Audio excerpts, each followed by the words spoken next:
ইশতেহার এগুলো হচ্ছে মিথ্যে কথা ফুলঝুরি। আমার কাছে এটা মনে হয় যে ইশতেহার হচ্ছে প্রেমিককে দেওয়া বা প্রেমিকাকে দেওয়া প্রেমিকের সেই সকল মিথ্যা প্রতিশ্রুতি যেটা আসলে কখনো বাস্তবায়ন হয় না। আসলে আমার কোনো ইশতেহার নাই, আমি কোনো ইশতেহার দিবও না।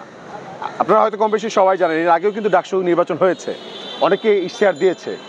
যে বাংলাদেশে আরও অনেক নির্বাচন মানুষ দেখেছে, নির্বাচনে বড় বড় হচ্ছে ভোট মানে প্রার্থীরা তারা বড় বড় ইশতেহার দিয়েছে, এইটি করবো সেইটি করবো, কিন্তু আদৌ থেকে সেগুলো হয়? ইভেন ধরেন ডাকসু যারা নির্বাচিত হয়েছিল, ভিপি হয়েছিল, এই করবে সেই করবে, কিন্তু তারা কি পরবর্তীতে ইশতেহার অনুযায়ী কিছু করতে পেরেছে? তারা কি শিক্ষার্থীদেরকে জবাবদিহিতা করেছে যে আমি কতটুকু করেছি কি করিনি? শিক্ষার্থীরা কি এটা বলতে পারবে যে তারা আমাদের কাছে এটা বলেছে? আসলে এই ইশতেহার এগুলো হচ্ছে মিথ্যে কথা ফুলঝুরি। আমার কাছে এটা মনে হয় যে ইশতেহার হচ্ছে প্রেমিককে দেওয়া বা প্রেমিকাকে দেওয়া প্রেমিকের সেই সকল মিথ্যা প্রতিশ্রুতি যেটা আসলে কখনো বাস্তবায়ন হয় না। তো আসলে আমি আপনাদেরকে মিথ্যা প্রতিশ্রুতি দিতে চাই না, আমি আপনাদেরকে অ্যাকশন প্ল্যান দিব, ওয়ার্ক প্ল্যান দিব, যে প্রথম 10 দিনে কি করব সেটা গণশুনানি করব, যে ভাই কি করতে চাই, এটা করতে চাই, যুক্ত করার থাকলে বলেন। ঢাকা বিশ্ববিদ্যালয়ের সকল শিক্ষার্থীদের প্রবলেমগুলো অ্যাড্রেস করবো প্রথমে, তারপর সেটা নিয়ে হচ্ছে যাব বিশ্ববিদ্যালয় প্রশাসনের কাছে, কথা বলবো, তাদের কাছে জানাবো এইটা আমরা চাই। তারপর হচ্ছে তাদেরকে টাইম বেঁধে দিব, 1 মাস পর আবার গণশুনানি করবো, 2 মাস পর আবার গণশুনানি করবো, আপডেট জানাবো। এবং যদি 1 মাস মানে 100 দিনের মধ্যে সেগুলো বাস্তবায়ন না হয়, তাহলে হচ্ছে সবাইকে নিয়ে, সকল শিক্ষার্থীকে নিয়ে আমরা আন্দোলন প্রতিরোধ গড়ে তুলব। বিশ্ববিদ্যালয় প্রশাসনের কাছ থেকে আমরা তাদেরকে ধরে সেগুলো আদায় করে ছাড়বো। আর যদি না পারি, সেই অনুযায়ী যদি না পারি, রিজাইন করে দিব, রেজিগনেশন লেটার আগেই রেডি রাখবো। এবং 365 দিন কী করবো সেটার ওয়ার্ক প্ল্যান থাকবে। এবং 365 নাম্বার দিনেই রিজাইন করে 366 নাম্বার দিনে যদি একদিন বেশি যায়, এই ডাকসুর একদিন যদি বেশি যায়, তাহলে 366 নাম্বার দিনে আমি নিজেই আন্দোলন করবো নতুন ডাকসুর জন্য। ভেরি স্পেসিফিক ভাই, আমাদের হচ্ছে উদ্দেশ্য ক্লিয়ার, মিশন ভিশন একদম ক্লিয়ার, যে ভাই ঢাকা বিশ্ববিদ্যালয়ের শিক্ষার্থীদের অনেক সংকট আছে, এগুলো হচ্ছে আমাদের সমাধানের জন্য সবাইকে আগে আসতে হবে, নামতে হবে, সমস্যার সমাধানের জন্য পথ খুঁজতে হবে, একসাথে লড়াইটা করতে হবে। নির্বাচনের মাঠ বেশ একটা উৎসব মুখর পরিবেশ।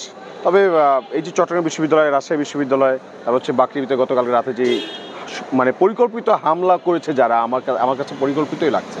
কেননা এটা এতটা স্ট্রং একটা চেইনের মতো মনে হচ্ছে যে মানে এলাকাবাসীর মধ্যে ছাত্রলীগ ঢুকে হচ্ছে ছাত্রদেরকে মারতেছে।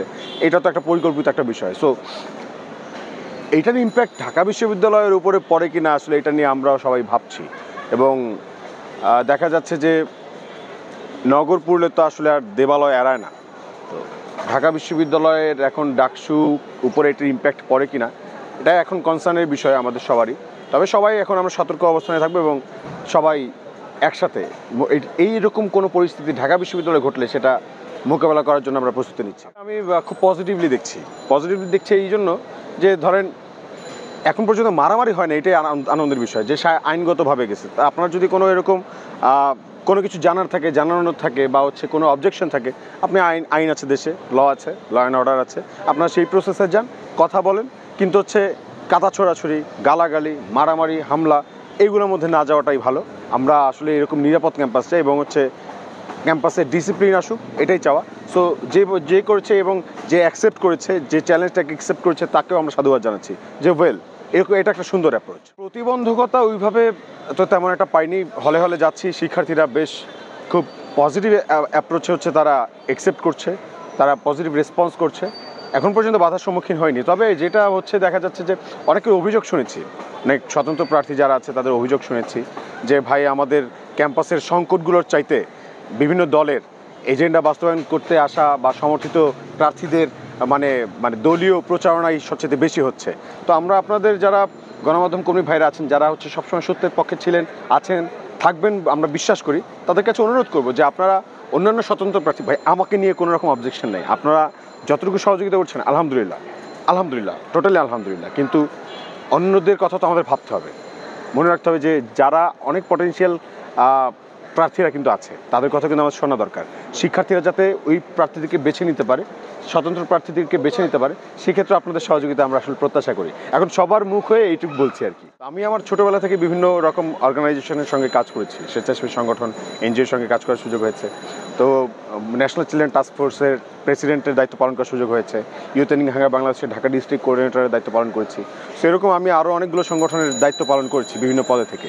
সো এই সভাপতি, সাধারণ সম্পাদক বা ডাকসুর ক্ষেত্রে ভিপি বা জিএস এই পদগুলো না খুবই ওভার স্যাচুরেটেড যেটা পোস্ট, এই পোস্টের প্রতি মানুষের এক্সপেকটেশন অনেক বেশি থাকে, অনেক হাই থাকে।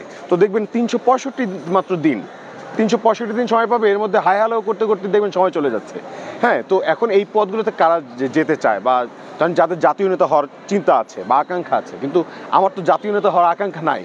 আমি তো আপনাদের কাছে ধরেন মানে যতটুকু আপনারা আমাকে চেনেন আলহামদুলিল্লাহ, ইটস এনাফ ফর মি।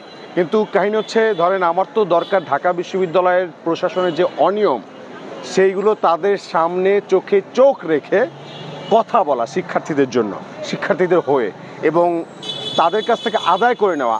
অনেক ক্ষোভ আছে ঢাকা বিশ্ববিদ্যালয় প্রশাসনের অনিয়মের ব্যাপারে। ঢাকা বিশ্ববিদ্যালয়ে অনেক আন্দোলন করেছি কিন্তু আসলে সফলতার মুখ দেখি নাই। তারা যে আশ্বাস দিয়েছে হ্যাঁ দাবি মেনে নিয়েছে, এই করবো সেই করবো, কিন্তু আসলে করে নাই। কিন্তু এটা আমাদের একটা সুযোগ আসছে শিক্ষার্থীদের সব প্রবলেমগুলো একসাথে অ্যাড্রেস করা এবং সেই সমাধানের জন্য মানে তাদের সাথে নেগোসিয়েশন করে সেগুলো হচ্ছে আদায় করে নেওয়া শিক্ষার্থীদের জন্য, প্রশাসনের কাছ থেকে শিক্ষার্থীদের জন্য আদায় করে নেওয়া। তো এই যে একটা প্রসেস, এই প্রসেসের জন্য আমার কাছে মনে হয়েছে যে ভাই আমার আলোচনা থাকার দরকার নাই, কিন্তু এইচএসে থাকলে অন্তত আমি গিয়ে, তারা যদি আলোচনায় থাকে হাই বাই করতে সময় চলে যায়, কিন্তু আমি গিয়ে অন্তত কাজগুলো বের করে নিয়ে আসতে পারবো, শিক্ষার্থীদের জন্য যেটা যেটা আমরা চাই সেটা আমরা বের করে নিয়ে আসতে পারবো। সেই জন্য এইচএসে আসা আর কি।